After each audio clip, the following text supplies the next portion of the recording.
Time's up, I done touchdown. I'm high stepping for the touchdown. I stay repping for the slums where the young bucks started loaded up just to bust rounds.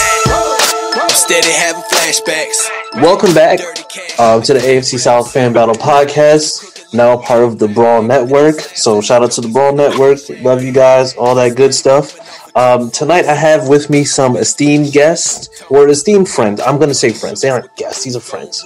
So first up, we're going to start with, I'm not even, there ain't no Kris. I'm not even going to say Kris. We're going to start off with Norton. What's up, man? All right. And then also with us, commentating, oh, and by the way, Norton is for the Colts, as you can see with, all the Colts. And then we also have with us, commentating for the Texans, we have Dylan Cieslik. What's going on, guys? All right. Commentating for the Jaguars, we have with us Justin Gunsaulus. What up, fam? And now, I'm not sure if they're going to actually hear this. Well, they definitely won't see him, but you know what? He's here with us. Not a whole lot, but he's here. We have with us commentating for the Titans. We have Jacoby Covington. What's up, everybody? What's up? All right. And so, with that being said, let's go ahead and get this started. I'm just going to be completely honest. I'm honestly sick of talking about Deshaun Watson, so we ain't even going to cover that. Nothing's happened. We're just going to just get past that completely. But what we do have right now is we've seen the pro days. We're getting closer to the draft. And I know everybody kind of has an idea of, where they want their team to go. I have some things that I have in mind for certain teams, but you know what? I'm the host, so I can't speak on that specifically. But you know what? We will talk to. We're gonna kind of touch on first. I'm gonna say we're gonna start in the reverse order of how everybody was introduced. We're gonna start with the man with a voice and no face. We're gonna start with Jacoby. Based on what you've seen from your team, and like I said, we'll go straight down the line. But based on what you've seen from your team, where do you see you guys drafting? And completely leave out the trash talk that I started with you guys having no corners, even though it's true. But where do you see you guys going first? Man, okay, that's how we're starting it, Kris. Listen.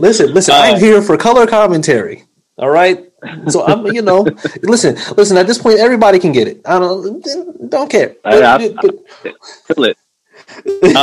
So, I just put out a post on our Titans page, actually, because I think the Titans fan base is kind of split on who we should go with first. We dropped, two of our starting corners, let Corey Davis go. Adam Humphries is gone. Khalid Raymond is gone. So I think it's either going to be a receiver or a DB. I want to say with this draft, just because most of the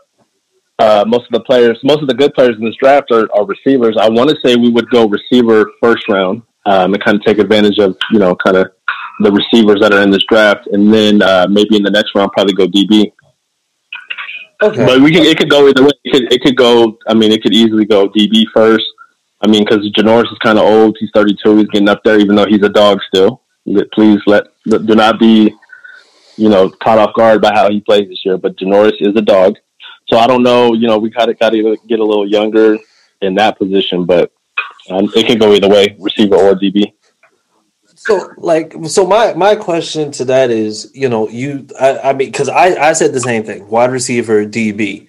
Now the thing is, if you guys decide to go, let's just say you go the route of going wide receiver, because you thin out wide receiver too. I think other than AJ Brown, you have Josh Reynolds and maybe Air Bud.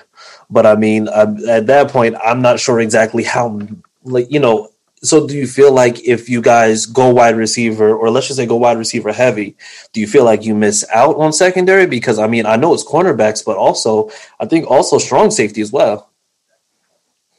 No, I think, are you talking about this draft is full of strong safety, or we need a strong safety? No, we need strong safety. Because remember, I think you guys got rid of Vaccaro. I think after him, is it Crookshank? No, we got Hooker. That's the other safety. He played. We ran a lot of big dime and big nickel and so he played a lot actually. So with Carl getting let go, that's probably going to be Hooker. So I don't see us drafting the safety until, I mean, it would have to be a late round. But I really think,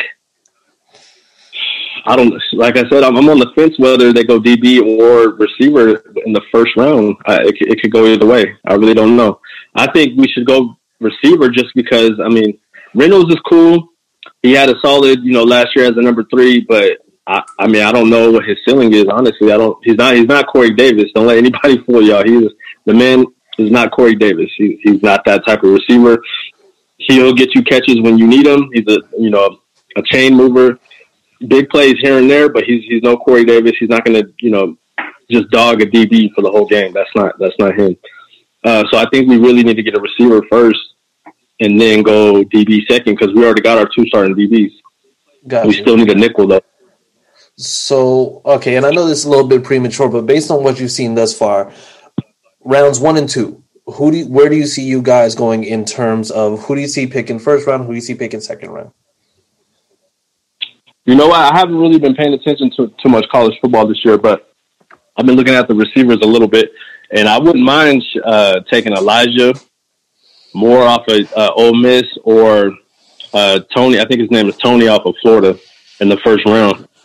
And then the second round, I have no idea what DBs will be left. I mean, I really like J.C. Horn. I think he's a baller.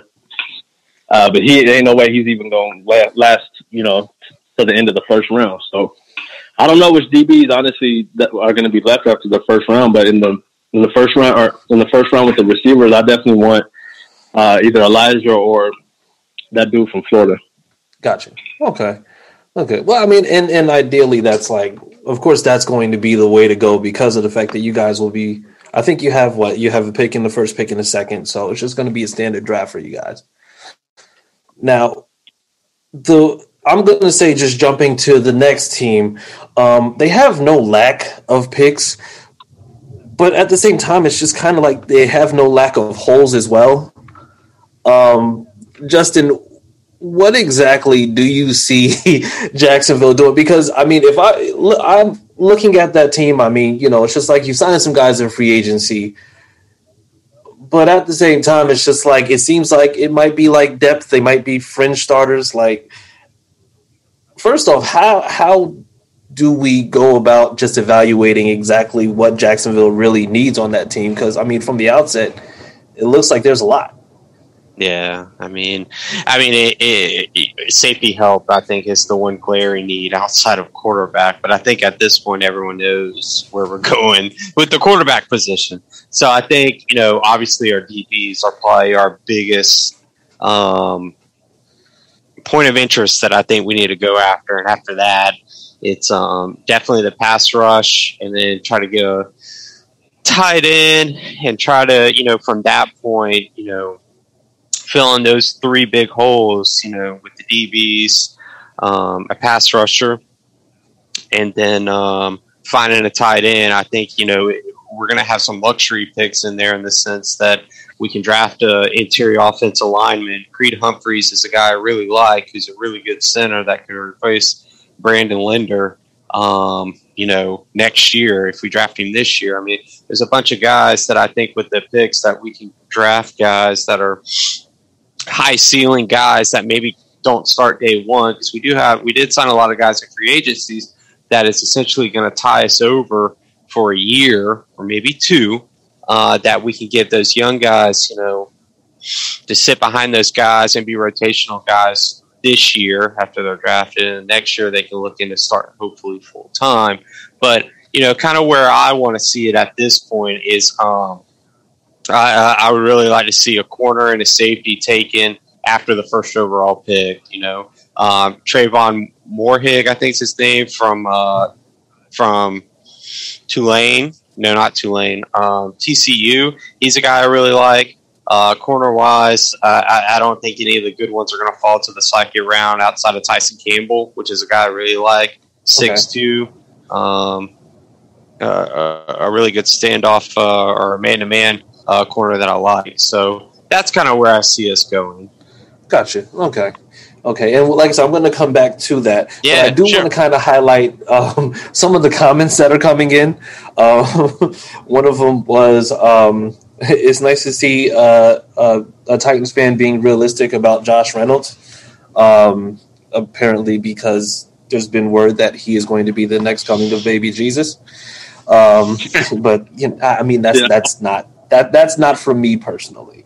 But and then another one said that they do believe that the Jags are going to trade Minshew and some draft capital and move up to get Pitts. So, I mean, with you being a Jags commentator, how do you feel about that specifically? To be perfectly honest, I don't think they give the draft capital. Minshew's not going to net you anything more than a 6th or 7th round pick. That's the honest truth. Like, they're not going to get more than that. And just to use him to trade up, and I think Pitts is going to be a phenomenal player in the NFL. I really do. But the draft capital and where we are sitting as an organization, we need those draft picks to fill holes at this point. And you just can't sacrifice potentially a 2nd and a 3rd and potentially a 1st round pick next year to go up there and get Kyle Pitts. I don't see him falling outside of the top 7, top 8, to be honest. Gotcha. Okay. And well, I mean, of course, you have other comments coming in. The only team that can win in Houston is a college team. Perfect segue. Dylan,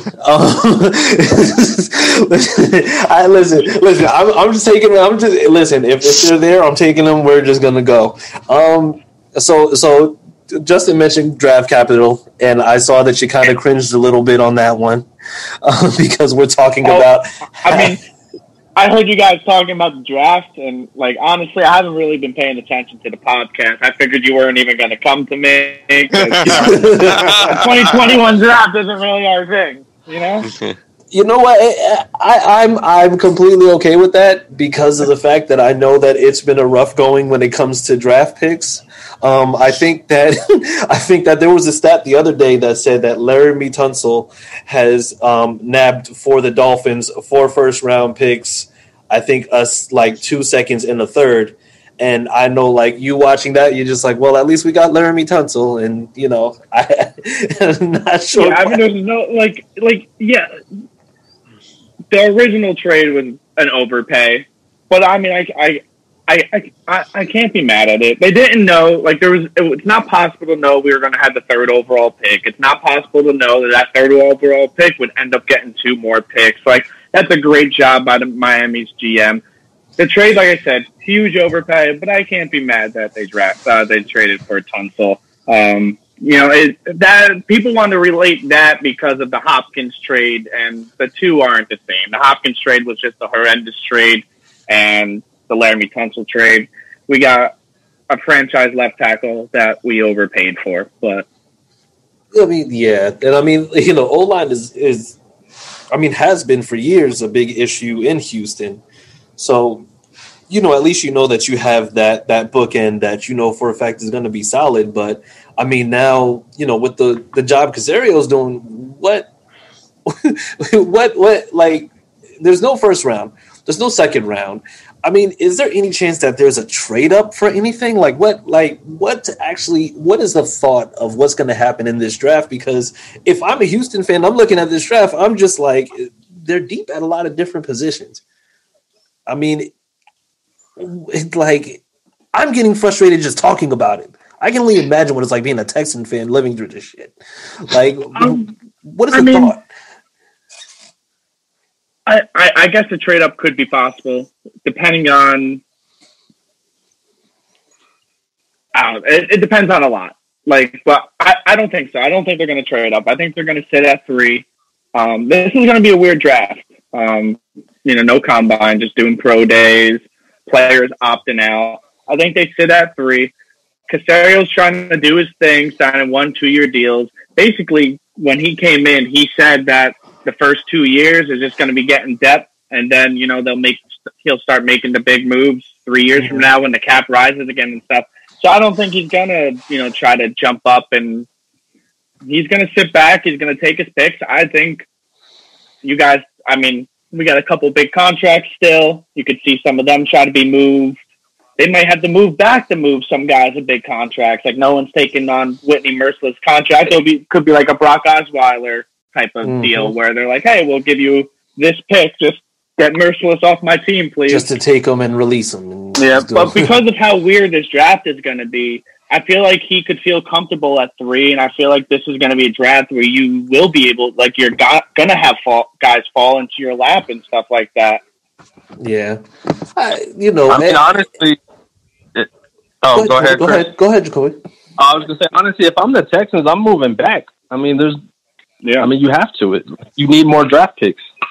You have to. I mean, you guys aren't, especially if you don't have Watson, I mean, it's really going to be nothing but a rebuilding year from top to bottom. You might as well just get more draft picks and just kind of start over.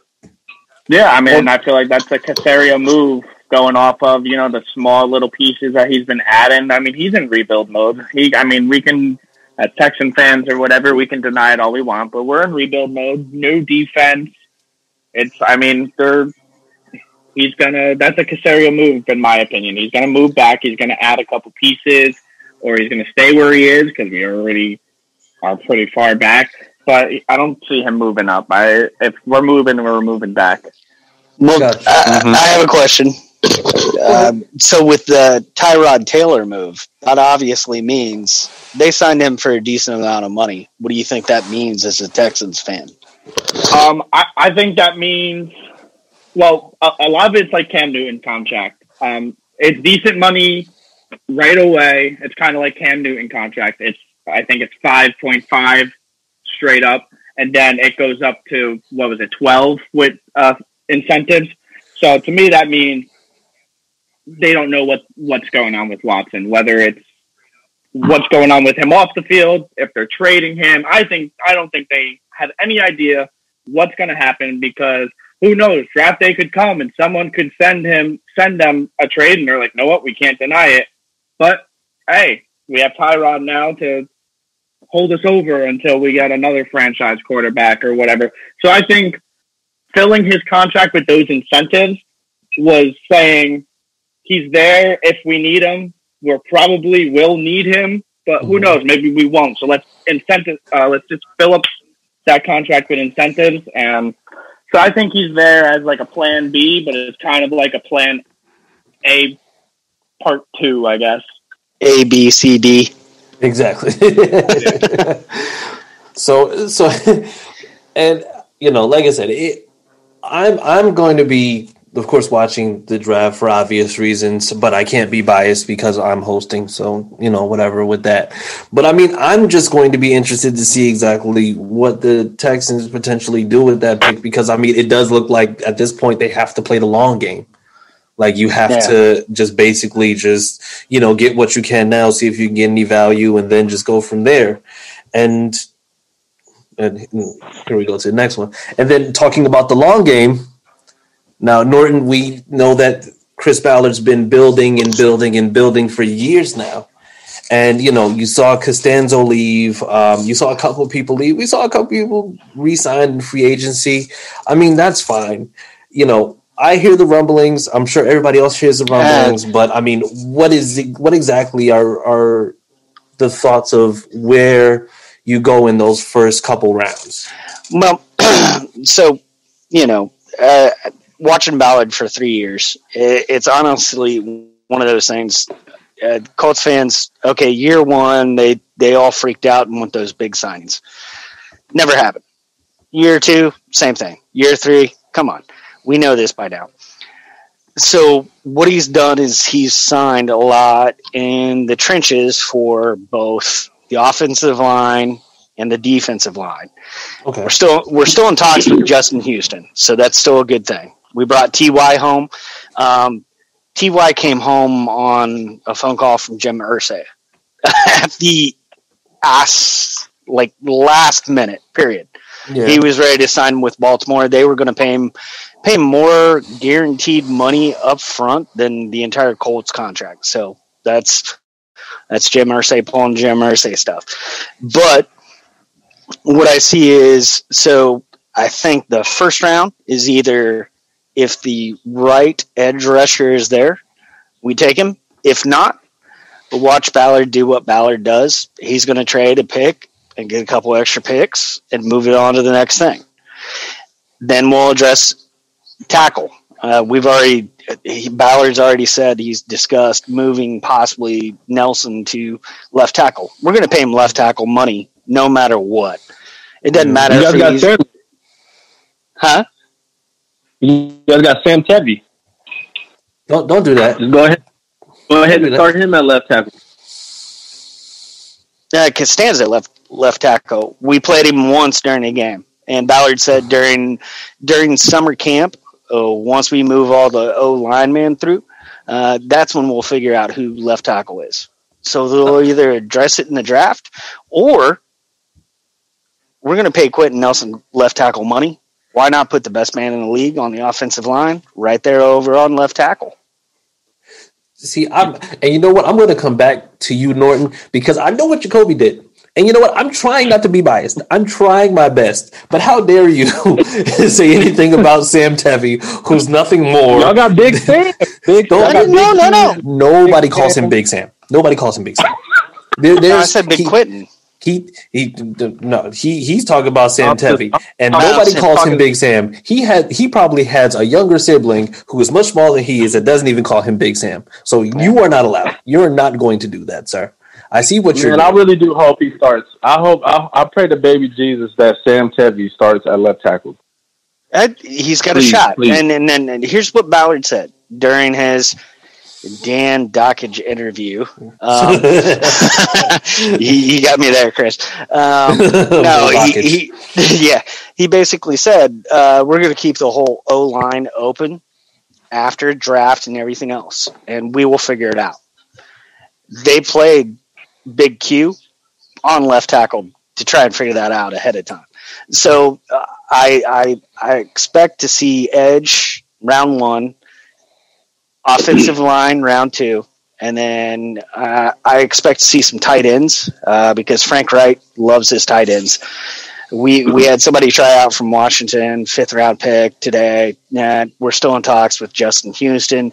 None of those things have been addressed. So for the draft, it's gonna kind of roll what they see, what they like. They're never going to take more than what they're not comfortable with, and you can take all those graded Mile Kiper and all those drafts and just throw them out of the way, because what happens with the Colts, that's not happening with Ballard.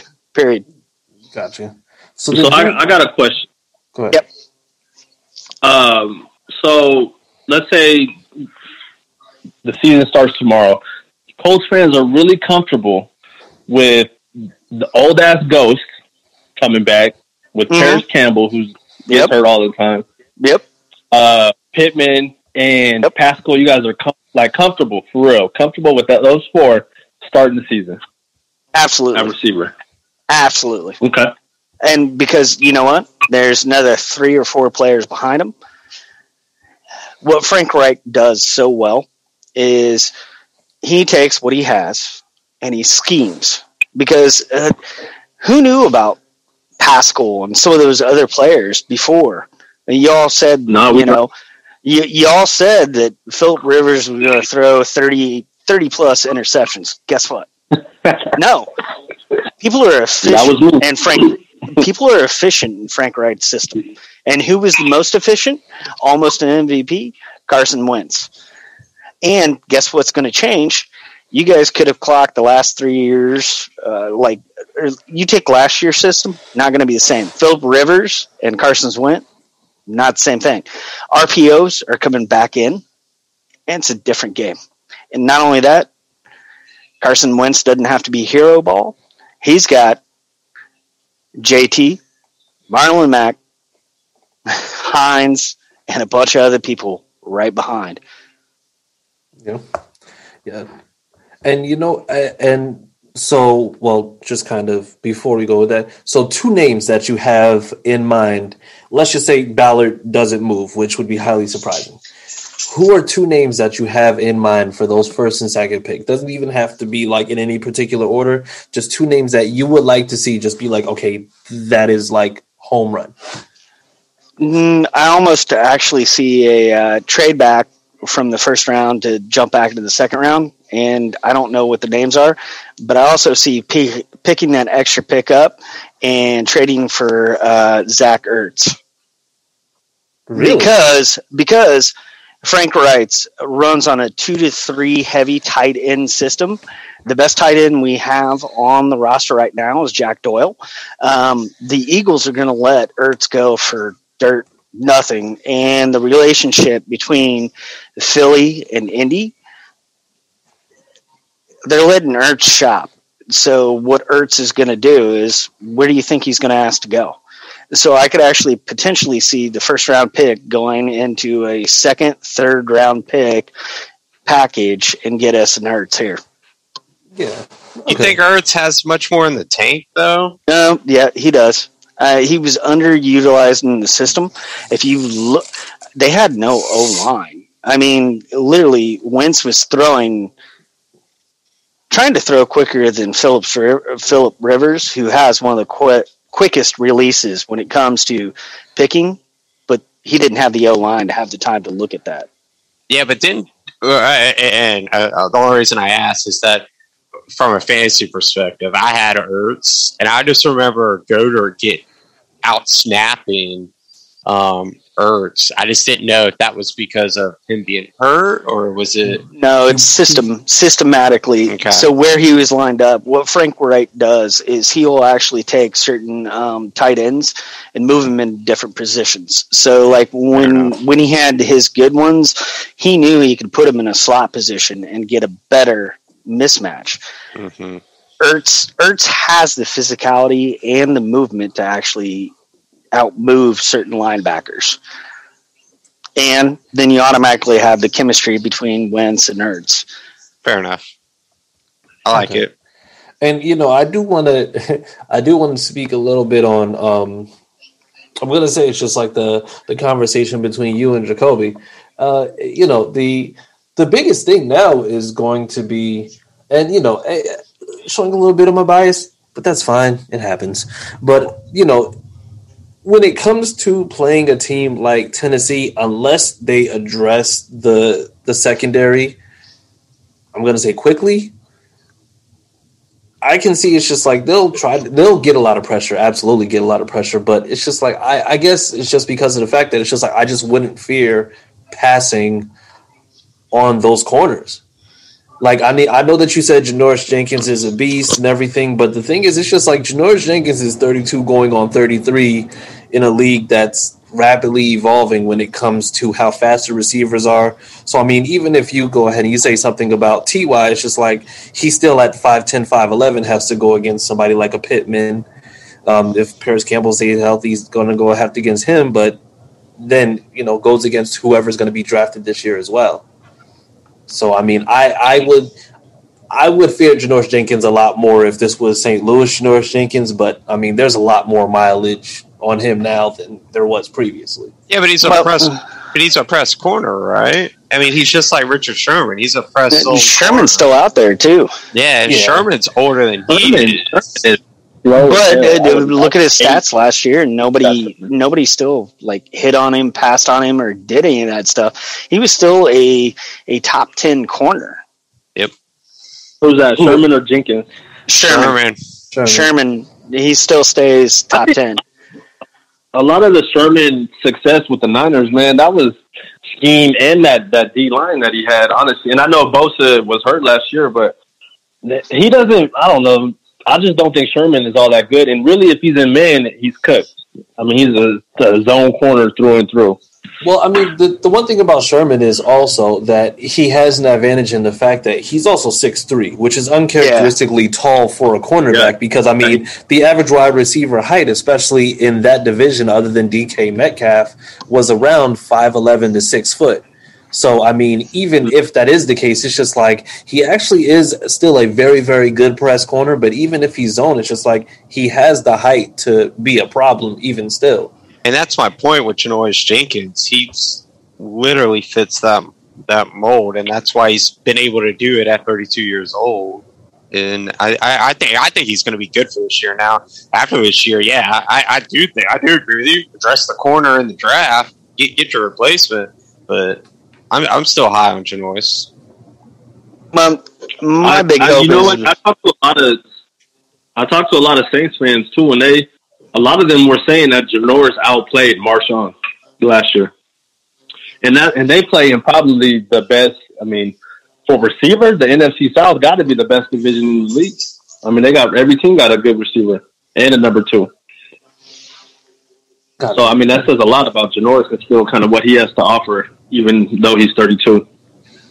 Okay. All right, so I'm going to go back into the chat just to see a couple of the comments. I see we say that somebody said that the Colts get Kadarius Toney.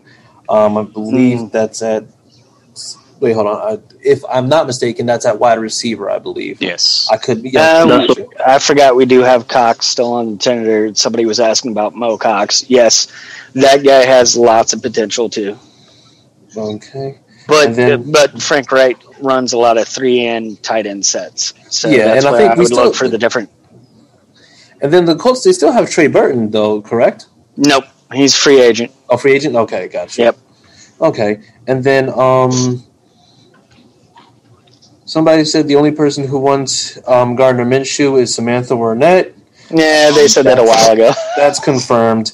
And then she said, I only want him for his thighs. Wow, let the good times roll. You know what? You know what? No, I'm not even going to do it. Not even going to do it. And then Josh Sr. said Janoris is going to get cooked. Josh is crazy. He really is. He's legitimate. He's legitimate. Go ahead.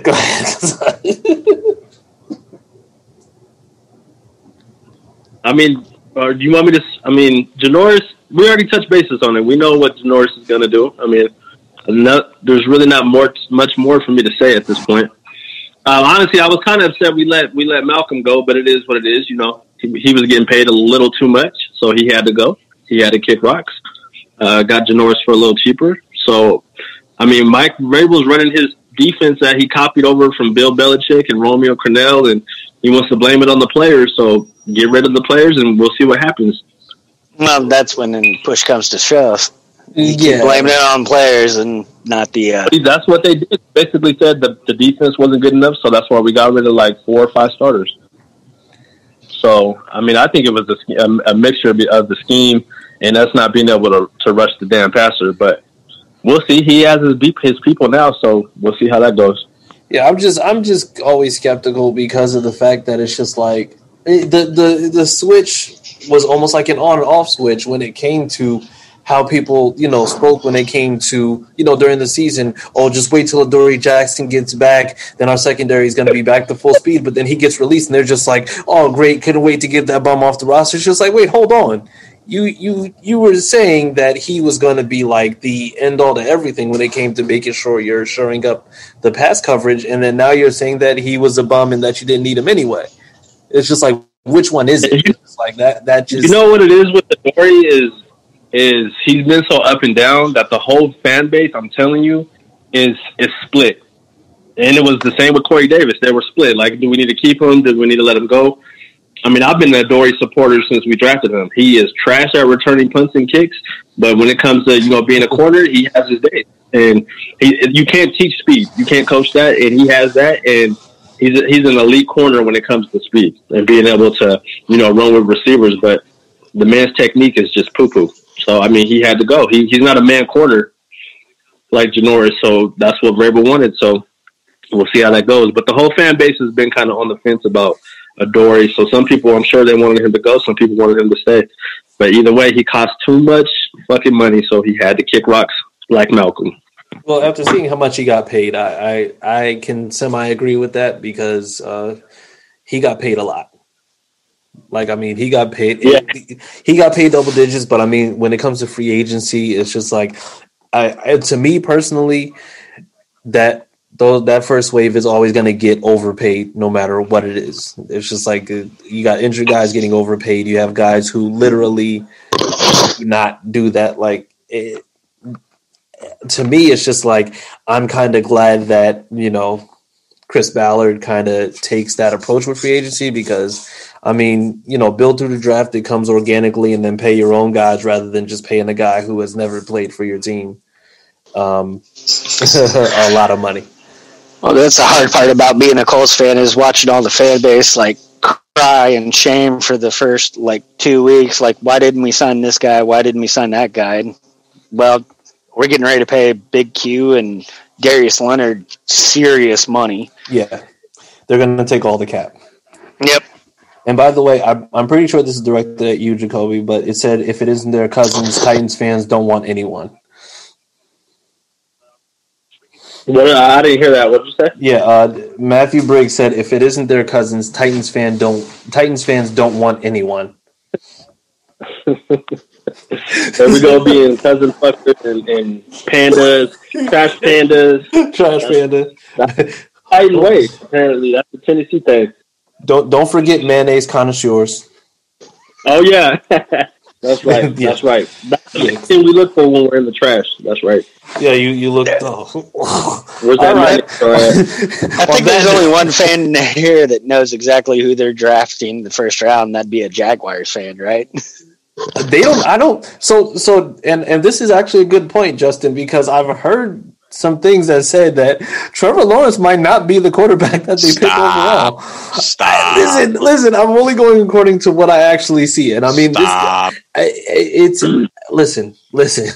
What do you see? What do you see? I from a Jaguars fan perspective, what is we don't have tunnel vision. We see what's happening on outside of our realm, but what do you see that's leading you to believe that Trevor Lawrence isn't going to be the first overall selection? No, he's going to be a Jaguar. I mean, so like I said, it's just sometimes people just kind of throw things out there, right? Kind of, So Ron Rivera had this quote that I just love, man. It's probably the best quote, and it was when Dwayne Haskins went to the strip club or whatever after they lost a game or something, and they cut him. He said, let's quit making what's interesting important, right? and it just hits so home. Like the media wants to drown up. Is it Justin Fields? Is it blah blah blah blah blah? Oh, we love this guy, Zach Wilson. He's got an elite arm, and everyone's blowing up his pro day because he made one good pass. You know what I mean? And it's like he's the next coming of Patrick Mahomes, and it's just like, hey man, do you want to take a full body of work? You want to take a guy that's 3 years? At Clemson, just winning games, or do you want a guy that played 1 year at BYU and gamble? I don't know about you. I don't want to gamble. I want to take the surefire thing, and that's what Urban Meyer didn't attend. He didn't attend Zach Wilson's pro day. The only one he went to was in Clemson. So if that gives you any indication of where we're going, listen. I've seen crazier. I mean, I saw the Bears trade up like crazy to get Mitch Trubisky. I mean, I was here for that. Well, as a Colts fan, look, we were stuck between the Griffin Luck thing, and we're also between the Manning and Ryan Leaf thing. And sometimes they hit, sometimes they don't. I agree with you, but I think Justin Lawrence looks solid. Very solid. You guys will have a good QB if you grab him, for sure. Just protect him. Don't screw up like Gregson and leave the O-line open to beat the man up. But wait, according to certain people whose names I will not say, but I'll remind with Man Stockage, Gregson was a great GM. He was a horrible GM. You take a Lamborghini and you let him go down Indianapolis, Indiana, Avenue with tons of potholes. Then you're going to tear up your Lamborghini. You know what? That's fine. So with that being said, guys, it's been fun. I appreciate all of you, but we will now actually come to a close. However, for the people that were interested, I do want to make sure that they know exactly where to reach you, where they can see you. So, Dylan, how can they find you on Facebook? How can they find you on Twitter and any other relevant social media? So the main one would be Twitter. It's Cieslik, Cieslik, Dylan, Dylan, last name first. That's my Twitter handle. You can find me on Facebook. That's really the two I use for stuff like this. Twitter's the main one. I'm always on Twitter looking at rumors, looking at short things, stuff like that. All right, thank you for that. And also, Jacoby, where can we find you? So you can find me on Twitter at the real Jacoby Covington. You know, all these imposters out here nowadays. Because I've seen so many Jacoby Covingtons. Facebook is my, first and last name, Jacoby Covington.